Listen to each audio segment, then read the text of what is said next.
It builds character to be a New York Jets fan. I'm here for the smoke. Dolan is a terrible owner. Mike Trout is by and large the best player in Major League Baseball. Nobody would notice him just walking down the street. I don't even think the ink was dry on his contract and he got fired. Welcome to Degree of Difficulty. I'm your host, Aaron Johnson. This week, the madness of March continued on. I said last week that I hoped my Gonzaga pick to win the whole thing didn't turn me into a sucker.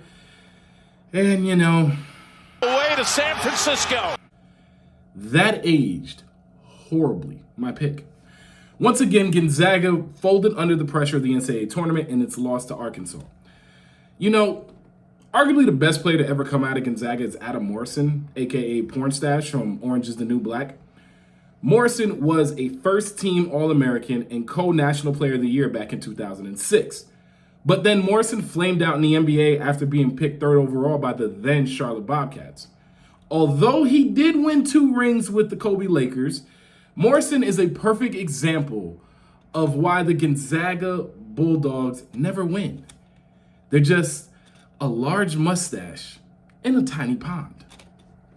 But the big story of the NCAA tournament continues to be the Cinderellas that are St. Peter's.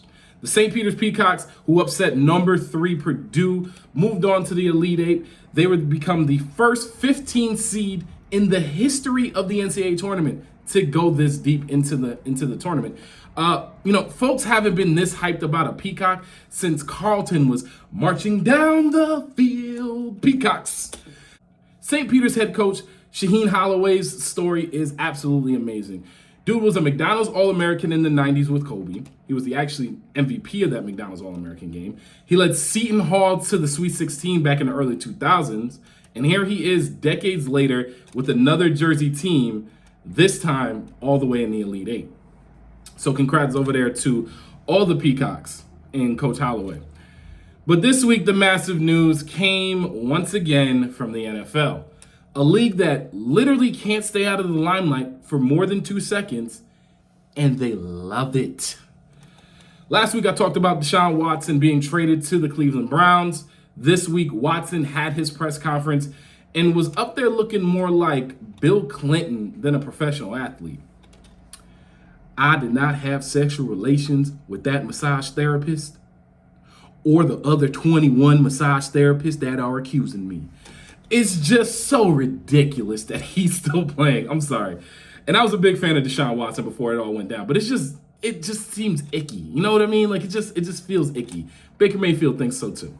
But the big news of this week out of the NFL was superstar wide receiver Tyreek Hill being traded from the Kansas City Chiefs to the Miami Dolphins, which really sent waves throughout the entire league. The Dolphins won the Hill sweepstakes, if you will, after Miami and the New York Jets, of all teams, both offered trades to Kansas City for the wideout. Now, Kansas City accepted both trade offers and left the decision in the hands of Hill on where he wanted to go. Hill promptly put the screws to my own New York Jets and went on to Miami. But it wasn't his bootleg decision to take his talents to South Beach that really got me riled up this week. It was his comments afterwards. Close for you to pick the Jets. Yeah. How close was I? Who? The Jets? Who? The Jets? The Jets? So that's how you really feel, huh? That's how you really feel, Tyreek. Okay, I'm gonna go off script for a little bit and let me just say this. The last time the Miami Dolphins won a playoff game, for all, the Jets haven't been there in about a decade, but the last time the Miami Dolphins won a playoff game was the year 2000. The Jets have been to back-to-back AFC championships in that same time. Second of all, you're going to over here and talk crap about the New York Jets when it's like our owner isn't any good, but your owner is out here firing coaches and actually paying them to lose games. So you're going to come at my Jets about that, and then also you're going to come at my Jets about the quarterback? The quarterback situation that you got in Miami doesn't make any sense. If you think about it, Tua Tagovailoa is a geriatric quarterback in his 20s that cannot throw the ball, that isn't going to be able to get you the ball, and you're really going to sit here and no, my chair's sitting there, no.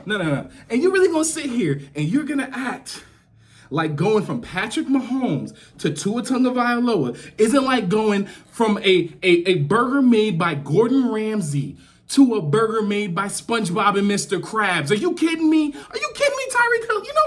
You know what? We play y'all twice a year.